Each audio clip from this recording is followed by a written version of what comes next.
Hello, everyone. My name is Barb Shell. I think many of you all know me. I'm the president of the Unitarian Universalist Fellowship of Athens, and I'm doing my very first podcast to my fellow UUFA folks, and hope that you're able to tune in and spend a little time with me.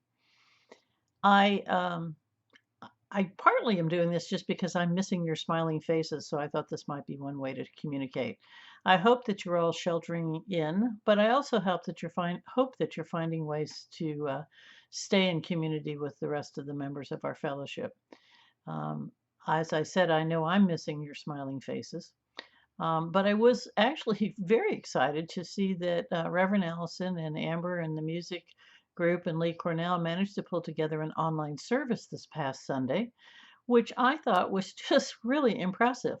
Um, Keeping in mind that they only had about 3 days to pull this together, they provided a lovely service and message and music and things that I've been thinking about for the rest of the week.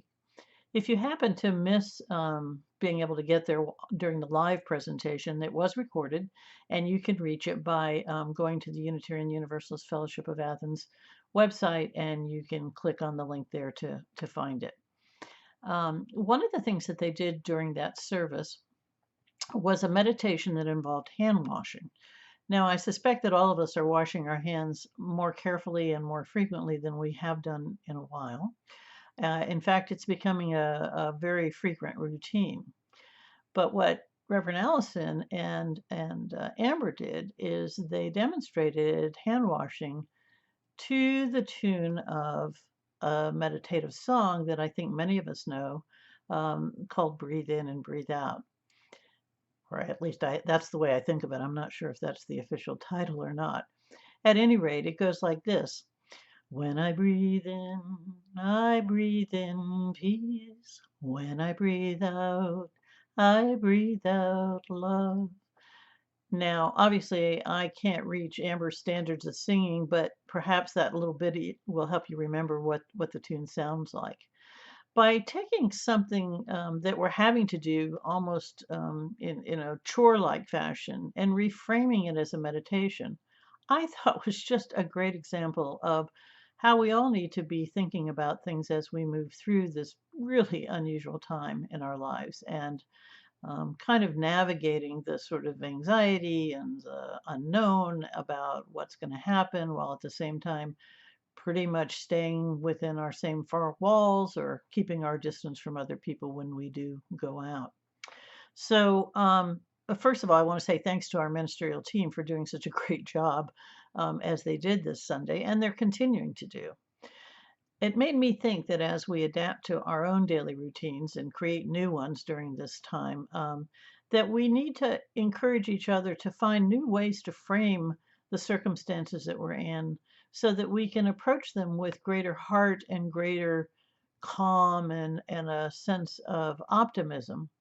Sometimes I think part of what we need is to resist the urge to watch the updates on the television or however you get your news media quite as frequently as many of us have been doing because it's really fatiguing and probably we could tune in once or twice a day and get the main events and then spend the rest of the day doing things that are more sort of self healing and self promoting. Um, One example of this, I think, has been the different ways that people have found to reach out to the fellowship. I was very proud of John Muth and Scott Mason as they both took to Zoom, which is a teleconferencing medium, if you're not familiar with it, to hold their committee meetings this week online, and they did a great job.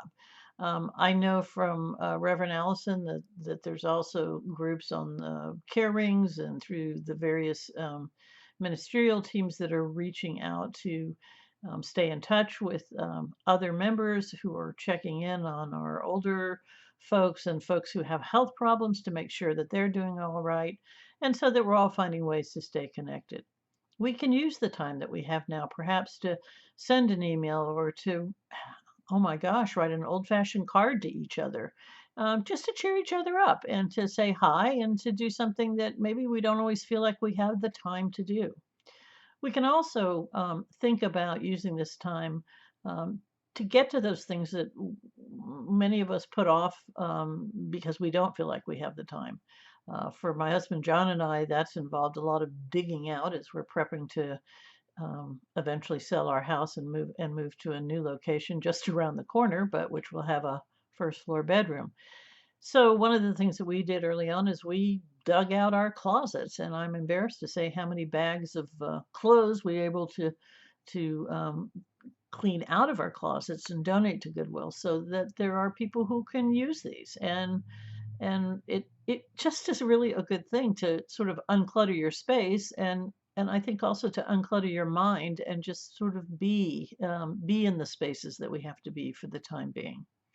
So I think that this time can be a focus on we can take a sort of meditative approach to it all, and in doing that, we will calm our anxiety. And I know, being a healthcare provider, that that also improves your immune system. Um, so as you breathe in and breathe out, I want you to remember that, this too shall pass. This fellowship has been through tough times before. I remember 9/11, and other folks will remember earlier times when it seemed like the world really was coming to an end, or at least the world as we knew it. And we got through it, and we not only got through it, we did it well and in style and came out stronger and more committed as a community. And I'm sure that that will happen in this situation as well. It's just going to take us a little time. So as you breathe in and breathe out, I hope that you won't forget that our fellowship continues to need your support as a community. We need to maintain some of our routines, one of which is remembering to do our pledges. This may seem sort of an odd thing to be asking about now, but we are in the middle of our pledge drive, and we actually have not gotten near the numbers of pledges in that we had at a comparable time last year. Now, obviously, that's understandable given all that's gone on in the last week or two. But now that we're home and we're sort of settled in, it'd be a great time to go to the fellowship, to the On Realm program, and log in and register your pledge. If that's new to you, if you haven't gotten around to registering on Realm, what I'd like you to do is go to the UUFA webpage, click on the stewardship tab, and then you will see a place to click on 2020-2021 budget drive. If you click there, you'll get instructions as to how to develop an account on Realm if you haven't already. OnRealm is basically an online database which allows you to create an account, to get access to seeing things like our online membership directory, which has current information on everyone. It also allows you to track your own pledges in the past so that you can see where you are with things. And it also allows you to log or to register your pledge for the coming year. Um, and so we really need for you to do this. Part of what I have become even more mindful of than I have before is really what a great staff and group of leaders and volunteers that we have. And if we want this to continue to be available for ourselves and those in the future, we have to put our financial support behind it, as well as our the kinds of support that we do to maintain our commitment to our community. So I know that if you do this, the board of trustees and our staff will be able to breathe in and breathe out a little more easily because we really need your financial support as well as all the other kinds of support we've been talking about. So my final message is take care of yourself, stay in place, breathe in and out, and pledge. I hope you have a great day and great days to come.